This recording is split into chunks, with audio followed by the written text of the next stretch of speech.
Assalamualaikum warahmatullahi wabarakatuh. Koordinat Kartesius. Kita akan mengenali sistem koordinat Kartesius sekaligus letak titik terhadap titik asal 0,0 dan titik tertentu atau titik acuan A, B. Lebih lengkapnya Anda bisa membuka kembali draft PDF yang saya unggah di bahan ajar dan tentunya telah kalian download kan? Kita akan mengenali koordinat Kartesius. Koordinat Kartesius adalah suatu sistem koordinat untuk mengalamatkan suatu titik. Jadi suatu titik itu bisa kita baca, asal kita bisa mengenali koordinat Kartesius. Apa itu koordinat Kartesius? Itu adalah dibentuk dengan garis tegak dan garis mendatar yang saling tegak lurus. Yang sumbu tegak itu dinamakan sumbu Y, sementara sumbu yang mendatar adalah sumbu X. Sementara kita bisa menamai suatu titik itu, misalnya titik A itu dengan cara kita tulis A. Coba Anda cermati baik-baik penulisannya. Ya, ini titik A kurung buka X, Y. X ini dinamakan absis, sementara Y dinamakan ordinat. Apa itu absis? X itu adalah koordinat X di suatu titik yang ditunjukkan pada garis mendatar. Tadi nilai yang ada di sumbu X. Sementara Y ordinat adalah koordinat Y suatu titik yang ditunjukkan pada garis tegak di sini ya. Di atas sumbu X nilai Y itu negatif, di bawah sumbu X nilai Y adalah negatif gitu ya. Langsung kita mengenali titik-titik yang ada di gambar berikut ya. Pertemuan sumbu X dan sumbu Y nanti dinamakan pusat koordinat atau juga sering dinamakan pangkal koordinat. Ini adalah titik O 0,0. Koordinat-koordinat titik A, B, P, Q berturut-turut adalah A 5,5. Dari mana A, 5,5 titik A adalah titik yang dibentuk oleh absis 5 dan ordinat 5. Coba Anda lihat penulisannya. Demikian gitu ya. Sementara titik B dibentuk oleh absis min 4 dan ordinat min 3. Ditulis titik B dalam kurung min 4, min 3 dan tutup kurung. Titik P berikutnya min 6 ya, absisnya min 6 dan ordinatnya adalah 6. Dan seterusnya untuk titik Q bisa kita baca absisnya min 3 dan ordinatnya min 5. Kita tulis demikian. Sebelum kita lanjutkan ke letak titik terhadap titik asal atau titik acuan A, B, sebenarnya kita mengenal koordinat Kartesius ini seperti untuk digunakan untuk apa ya, kita sering mendengar apa itu kata atau kalimat koordinat biasanya di media elektronik maupun media cetak. Misalnya ada pesawat jatuh, BNPB atau tim SAR mencari titik lokasi jatuhnya pesawat di laut, misalnya di titik koordinat bla bla bla bla. Nah, di situ biasanya lekat sekali dengan kata-kata di titik koordinat sebagai acuan kapal induk atau tim SAR di suatu kapal dan menyebar kapal-kapal kecil untuk menuju suatu titik yang dituju. Maka koordinat ini menjadi penting. Nah, sekarang misalnya titik-titik yang di atas tadi, misalnya kapal atau pelabuhannya berada di titik 0,0. Kapal bergerak ke koordinat titik 5,5. Ini berarti kapal A. Kapal P berada di titik koordinat min 6,6. Selanjutnya misalnya kapal Q diperintahkan untuk menuju koordinat titik 3,-5. Pun begitu kapal B disuruh untuk menuju ke titik koordinat min 4,3. Posisinya seperti ini. Ini berangkat 0 ini seperti pelabuhan ya. Lalu diberangkatkanlah kapal A, B, P, Q dan seterusnya. Nah, letak titik terhadap titik asal atau titik acuan yang dirubah. Misalnya ada titik A, B, C dan D. Ini adalah masih di pelabuhan atau di pangkal koordinat ya, atau di titik pusat koordinat. Seandainya di sini dari pelabuhan dilepaskan kapal induk menuju koordinat titik C, nah, maka baru dari titik C ini sebagai pos untuk melepas kapal-kapal kecil lagi, maka C ini berubah menjadi 0,0 bahasa. Apabila kita ambil titik C min 7,4 sebagai acuan, maka titik C tersebut dianggap sebagai titik asal 0,0, sehingga dapat dilihat titik A diperoleh 14 satuan ke kanan dan 8 satuan ke atas, sehingga titik A yang baru atau A aksen berdasar C yang 0,0 tersebut, titik A aksen memiliki koordinat baru 14,8. Bagaimana cara menghitungnya? Ingat, C berubah menjadi 0,0 sebagai acuan. Kita akan mencari titik A yang baru.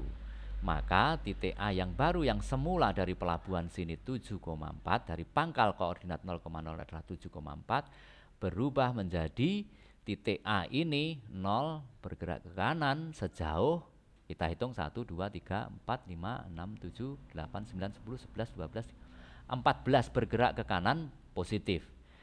Bergerak ke atas punya tegak atau ke atas berarti positif juga. Sumbu Y bergerak ke atas positif, sumbu Y bergerak ke bawah negatif. Sementara sumbu X bergerak ke kanan positif, sumbu Y bergerak ke kiri negatif. C menuju A pergerakannya adalah ke kanan dan ke atas. Jadi bisa dipastikan absis dan ordinatnya adalah positif semua. Bergerak positif untuk X setelah sejauh 14, maka titik A absisnya adalah 14, dan bergerak ke atas sejauh 1, 2, 3, 4, 5, 6, 7, 8. Bergerak ke atas positif 8. Maka titik A aksen titik A yang baru adalah 14,8. Bagaimana titik B? Titik B kita lihat, oh C ingat 0,0. Posisi B tepat di atas ya, artinya tidak bergerak ke kanan, tidak bergerak ke kiri, maka absisnya adalah 0. Ini absisnya adalah 0 di sini nih. Dan ordinatnya bergerak ke atas, maka positif. Sejauh berapa ini? 1, 2, 3, 4, 5, 6, 7, 8. Maka titik B yang baru atau B aksen 0,8. Baru kenapa? Karena bergerak dari C yang 0,0. C sebagai titik acuan. C sebagai titik acuan, maka titik D bergerak ke kanan sejauh, kita tadi sudah menghitung 14. Dan titik D ini dengan titik C benar-benar sejajar, maka tidak bergerak ke atas, tidak bergerak ke bawah. Maka koordinat titik D yang baru atau D aksen adalah 14,0.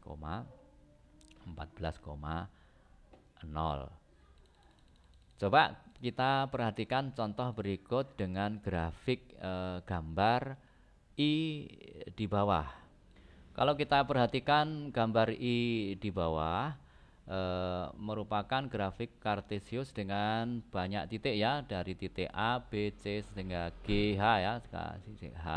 Ini gambar-gambar ini adalah masih menggunakan pangkal koordinat titik sebenarnya, yakni titik O 0,0, titik A 2,6, 2 absis, 6-nya ordinat, dan seterusnya. Titik H adalah titik koordinatnya adalah 3,6, 3-nya dari absis dan ordinatnya adalah min 6.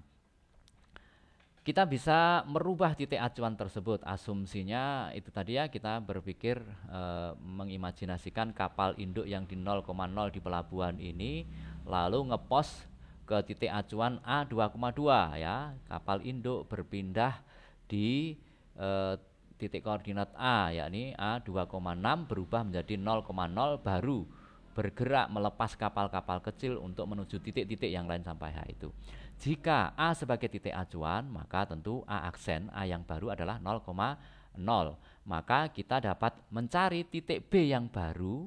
Ayo kita lihat pangkalannya adalah di sini ya, 0,0. Menuju ke titik B berarti menuju ke kanan ya. Coba kita perbesar sedikit. Saat bergerak ke B, titik B ini, A ke kanan sejauh 1, 2, 3, maka B yang baru atau B aksen absisnya adalah 3. Dan bergerak ke bawah maka negatif 1, bergerak ke bawah 1 maka negatif 1.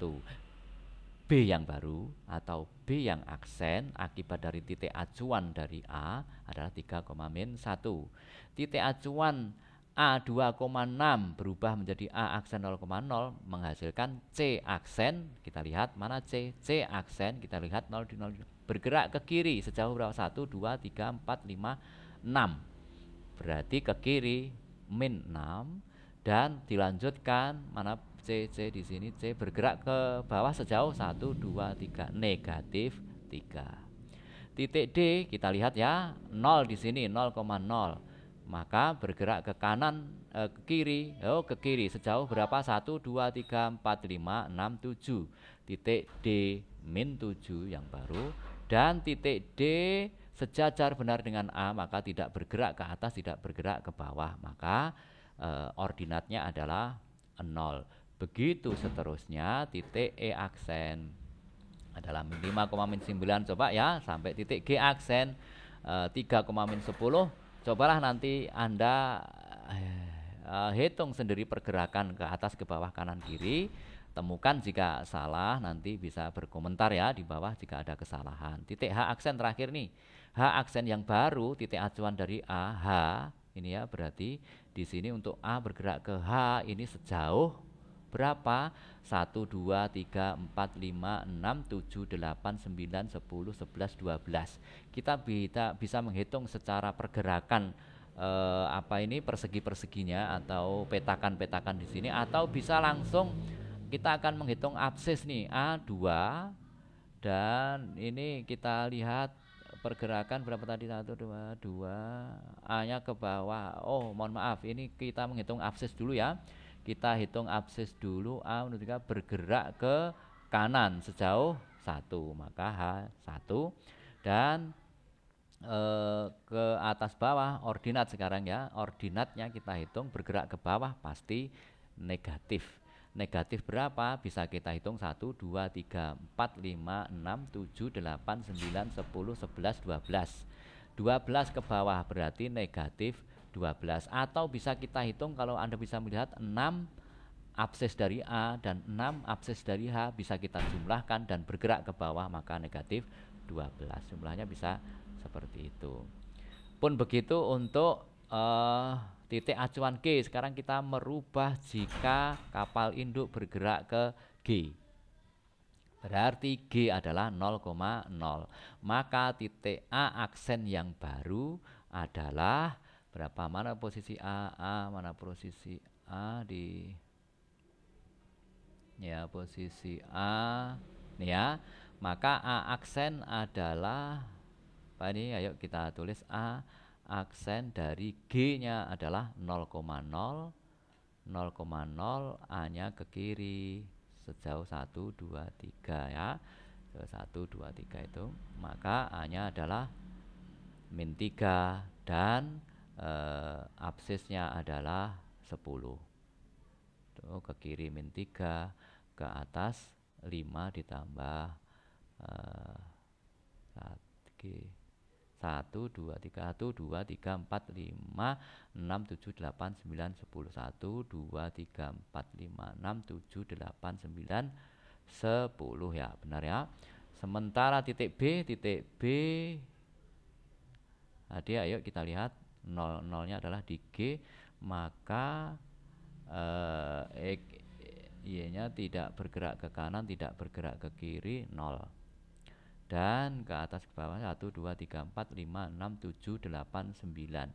Atau bisa kita jumlahkan min 4 ditambah 5 ke atas berarti positif 9. Titik C aksen ini ya yang baru ini dari 0,0 bergerak ke kiri maka absisnya negatif, bergerak ke atas maka Y-nya positif. Bergerak ke kiri sejauh 5 ditambah min 9 ya, min 9 ke atasnya min 4 tambah 3 positif 7 dan seterusnya gitu ya. Ayo coba kita isi H aksen untuk ini 0,0 maka min 2. Nah, di sini min 2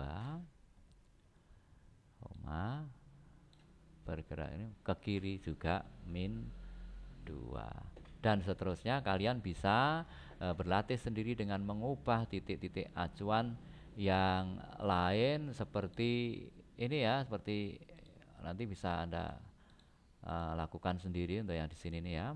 Nah, ini untuk acuan, titik acuan dirubah menjadi B, titik acuan dirubah menjadi H, titik acuan dirubah dari C, kapal induk berubah dari D dan seterusnya, kapal induk berubah di E, di F dan seterusnya.